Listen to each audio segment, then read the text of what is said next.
former Gupta editor grilled over accuracy of Zuma quotes. Rajesh Sundaram's recollection of his time at AN7 covered 4 meetings with former President Jacob Zuma and claims of rough and raw dummy news bulletins that included a dash of propaganda involving EFF leader Julius Malema. Author and former AN7 editor Rajesh Sundaram's memory of his time with the Guptas came into awkward focus at the State Capture Commission on Monday, June 3, 2019, when he was grilled about the accuracy of startling statements he claimed had been made by former President Jacob Zuma. Sundaram is testifying at the commission about his brief spell with the Gupta TV channel in 2013, and in particular, about 4 meetings he said he attended in the presence of Zuma, who was allegedly very involved in the establishment of what Sundaram labeled a propaganda channel. He was testifying from a statement he made to the commission as well as from sections of his book, Indentured, Behind the Scenes at Gupta TV, published in March 2018. Commission Chairperson Deputy Chief Justice Raymond Zondo asked Sundaram how he remembered all the details, gestures or words used by Zuma and or the Gupta brothers for his book some months after the alleged encounters in South Africa.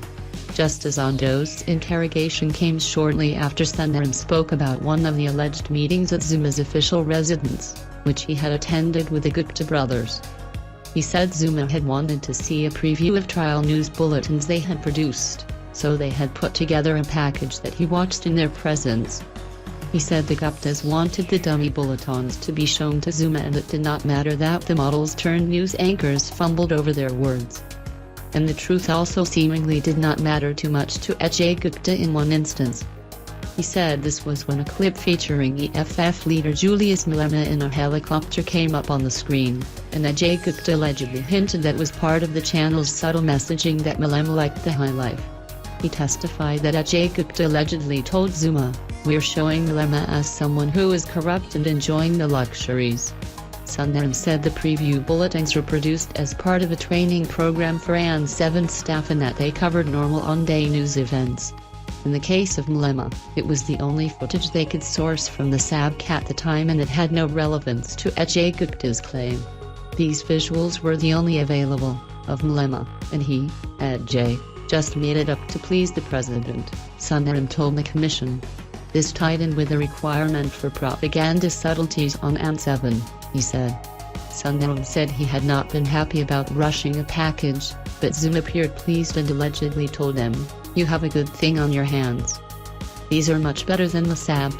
Quoting from his book, Sundaram said, "If this is what you look like on launch day, you will be ahead," President Zuma said with a smile. At the time, the SABC had recently launched a 24-hour news channel. He said one of the Gupta brothers told Zuma, "Sir, you must come and press the button to inaugurate the channel. I know you declined before. We will have our editors do an exclusive interview." But Sundaram said Zuma was quick and smart enough to disagree and again, quoting his book, he said the former president said, "That will not send the right message. I am a part of the project. I am always ready to give you an interview after a few weeks."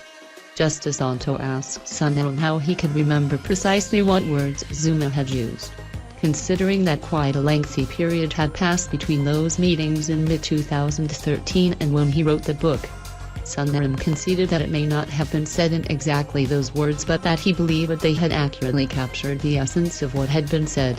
Justice Zondo wasn't done. "But you can attribute words to someone, words that that person did not utter.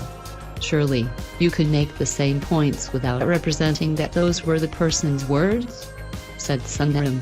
"Perhaps, in hindsight, I should have narrated it otherwise. It concerns me," the judge said. "You are a journalist. Journalists write all the time and they know the purpose and rationale of quoting someone. And they know when you can't remember word for word what someone said, you make a point or say words to this effect. Why, Justice Zondo asked, would an experienced journalist attribute words to someone in quotes or state that those were words to that effect based on his recollection in the absence of a record of what was said? Sundaram admitted that he could have handled some of those statements alleged to have been made by Zuma differently, but his time with the Guptas was not ordinary, and as a result, some of what had happened had stuck with him. He took time off after he left South Africa in September 2013 to start working on his book in solitude during a trip to Nepal in 2014. The commission then heard about a disclaimer, in the form of a note to the reader, about it being based on Sundaram's recollection, as well as unsuccessful attempts to corroborate parts of it. Justice Sundaram remarked that this suggested a lack of confidence about what was contained in the book. But, Sundaram said, by the time the book was published last year, the Guptas had left their Saxonwold mansion, the Guptas had come into the public domain and Zuma was out of office. The circumstances and the legal red flags that had existed at the beginning had now fallen away, or some of the claims in his book had been verified by former colleagues once they had left AN7. Sundaram had earlier testified about his first meeting with the former president when he accompanied a Gupta delegation to Zuma's home. He also testified about a conversation between one of the Gupta brothers and former OAK-Bay CEO Nazim Hawa. The pair, he said, was very agitated that the Independent Electoral Commission, IC, did not want to spend some of their multi-million rand advertising budget with them. It was almost like, how dare the IC not come to the party, he said. He said they emphasized the point that they would have Zuma deal with it. Justice Onto pressed for more detail, particularly in view of previous testimony by former government communications head Themba Masco, that Zuma had once called him to ask to help the Guptas clinch a slice of the government's lucrative advertising spend. Sundaram said he was told by Howard et al. Gupta the next day that they had managed to secure about R20 million, although they did not specify from which government unit.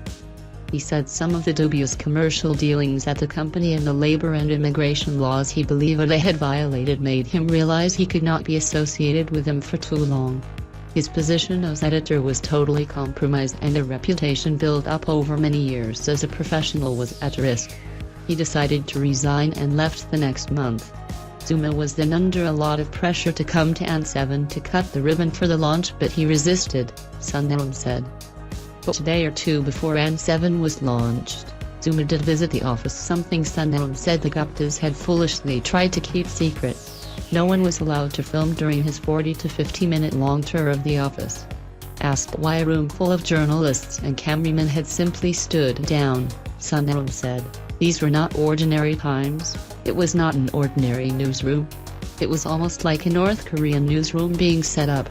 He added, "I realized I would not be able to stay." Sundaram's testimony continues on Tuesday, 4 June.